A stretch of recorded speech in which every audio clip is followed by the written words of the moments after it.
how to identify and mark a line between fighting for our own rights and not getting swayed with emotions and getting vengeful and greedy.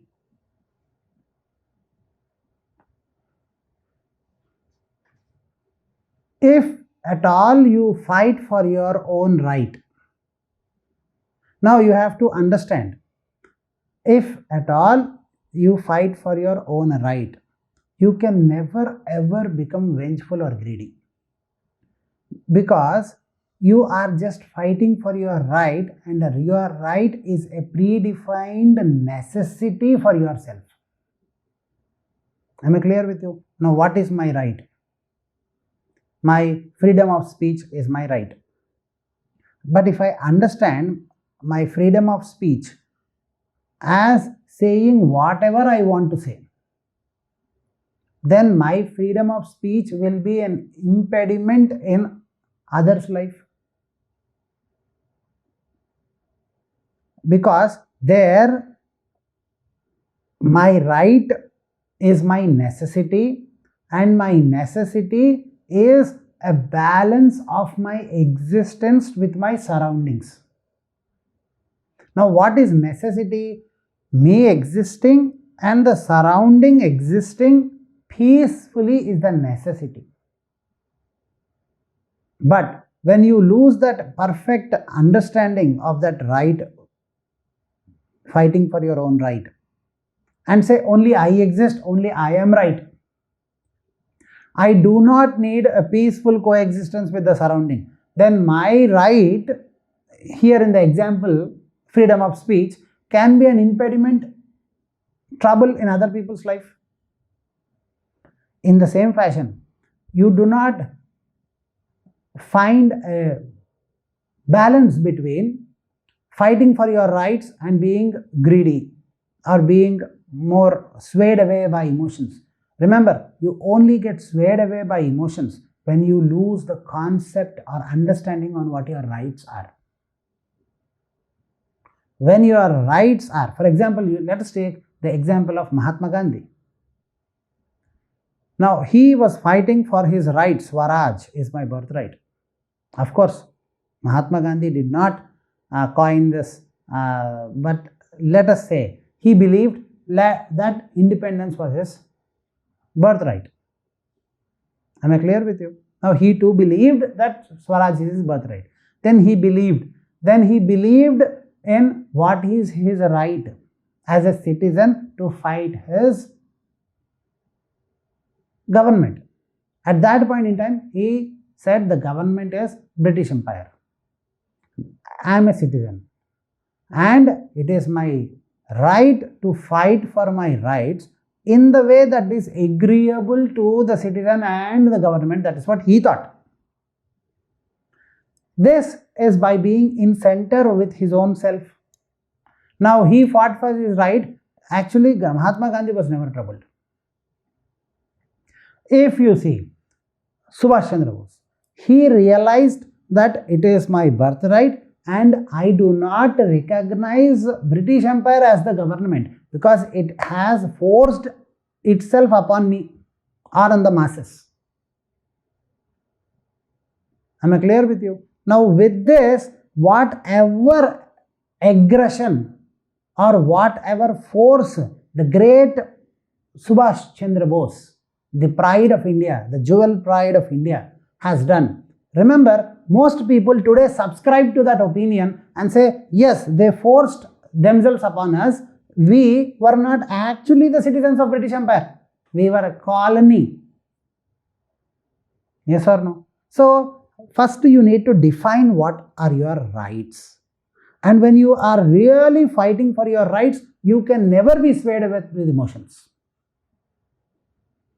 If you are confused with what is your right, and if you are only focusing on or washed off with your emotion of I want this somehow anyhow I should get it. What is the difference between terrorism and the great freedom struggle of the great Subhash Chandra Bose? Thought. Subhash Chandra Bose fought. Terrorists fight. But the holy and the pious Subhash Chandra Bose had a proper thought. I do not subscribe as a citizen of British because British themselves do not consider me as a citizen. Now that thought is out of awareness. Now for a terrorist, if you will understand, there is no awareness. There is no you exist and I exist. Why we should be on? I feel somebody somewhere has done injustice, so I will do injustice here. That's called terrorism. The great holy Subhash Chandra Bose did something called as thought leadership. Fighting for your rights is thought leadership. And when you lose that self-awareness and that thought leadership, then you lose your control and you get swayed up by emotions and you become greedy or you become, tormenting to other people. So when you are fighting for your cause and when you can justify your cause, always remember, losing your self-awareness makes you get swayed by emotions. Sticking on, focusing on, being aligned to your just cause makes you stick to your rights. When you fight for your rights, it's called thought leadership. When you develop that thought leadership, you always stay in the right path, because thought leadership is for the people who have realized that they are born to succeed, because they are designed to succeed. Where success is a state of continuous and constant fulfillment. If you see the great Subhash Chandra Bose, it is perfect. Now there is a lot of controversy whether he was alive or not or whatever.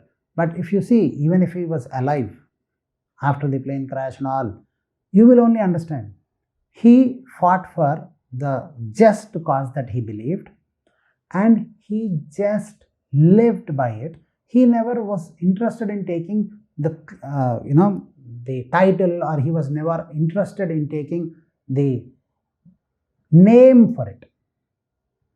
He just did what is right and he lived by it, and he was detached with the results. Nobody could actually find him wrong.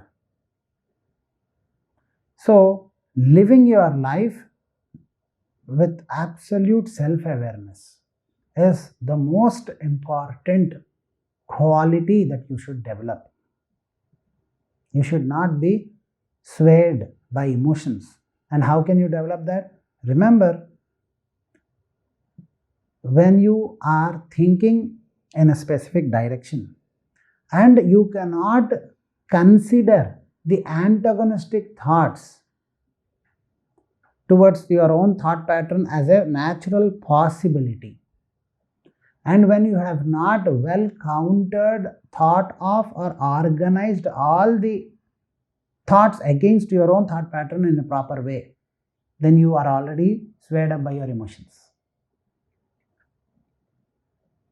You will say, I want to do it like this. I feel this is injustice on me. I have to do it like this. And when somebody puts up an just argument, and this is the way it has to, why you have to wait for somebody to put up an argument? In your own mind, you are convinced what you think is correct. You have not well thought of all the probabilities and possibilities of life. And you have not understood the importance of opponent in life. The importance of opponent in life. This is what I believe is truth. And I find an opponent, I should not start hating the opponent. I should start loving my just cause in an absolute clarity and think from the holistic perspective. Now, why do you think the great Subhash Chandra Bose or Bhagat Singh is so valued, even though they actually died prematurely? They martyred themselves prematurely. Why do you think that is? Because if you understand, Bhagat Singh lived for a very small time, but then this great man is very, very, very well respected because he thought what the opponents should think. He thought what he should think. He countered the opponent's thought with his thought, and he did a balanced study on the anti-thought and thought, and came to a consolidated conclusion that this is what I may not achieve complete freedom, but I will create an event, and my goal is to create an event of earmarking or an event of transformation within the masses. He absolutely had clarity on what he is doing. So when you are fighting for the just cause, now you may not fight for the great causes like what the great people like Bhagat Singh or Subhash Chandra Bose did, but you will have to understand this. Whenever you are fighting for your cause, you will be absolutely aware of what you and what your opponent thinks and counter and arrive at a balanced thought. And once you have arrived at a balanced thought, you can never be swayed up by your emotions. Because this thought leadership is the true jewel of every human existence. We are different from the world. In this world, there are animals, there are plants. And we human beings, if you see, are more evolved, advanced than animals and plants. Animals are more advanced than plants. Am I clear with you? But human beings are more advanced. The Sanatana Dharma says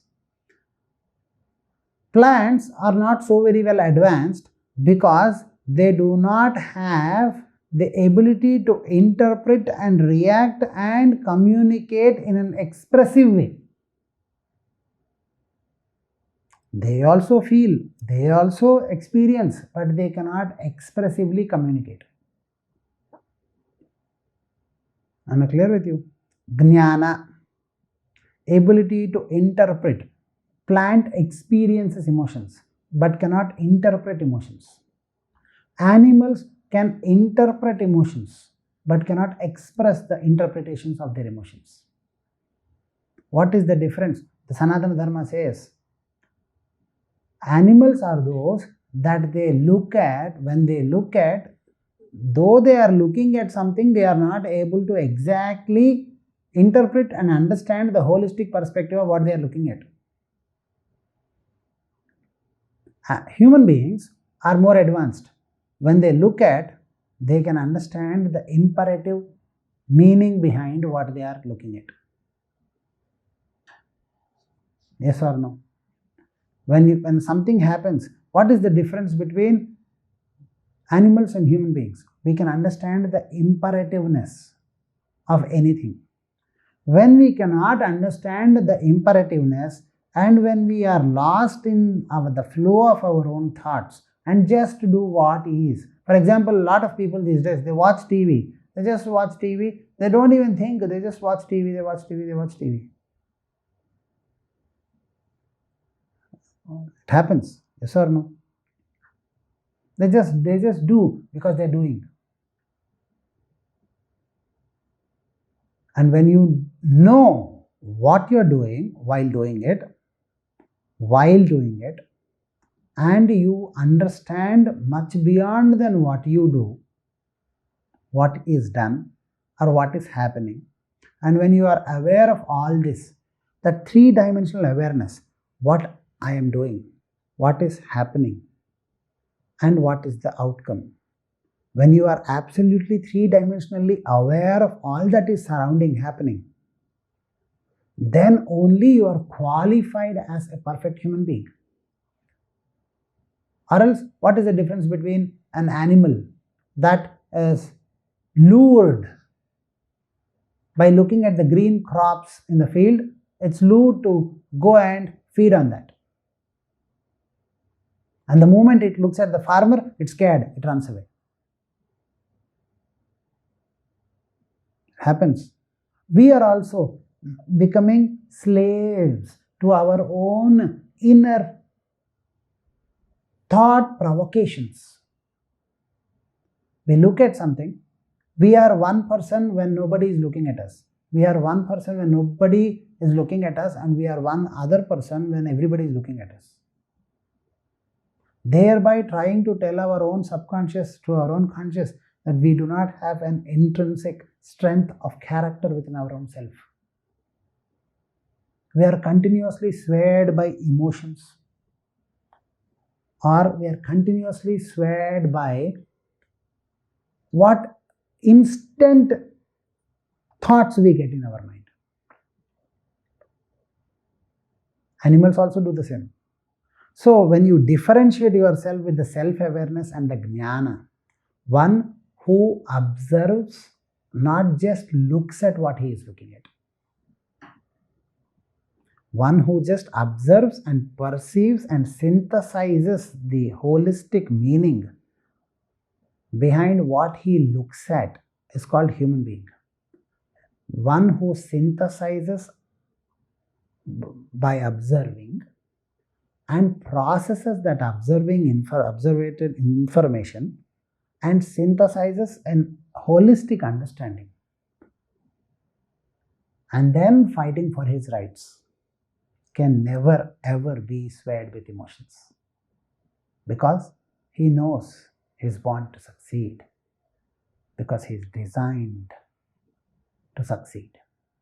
Jai Gurudatta, Jai Gurudatta, Jai Jai Gurudatta.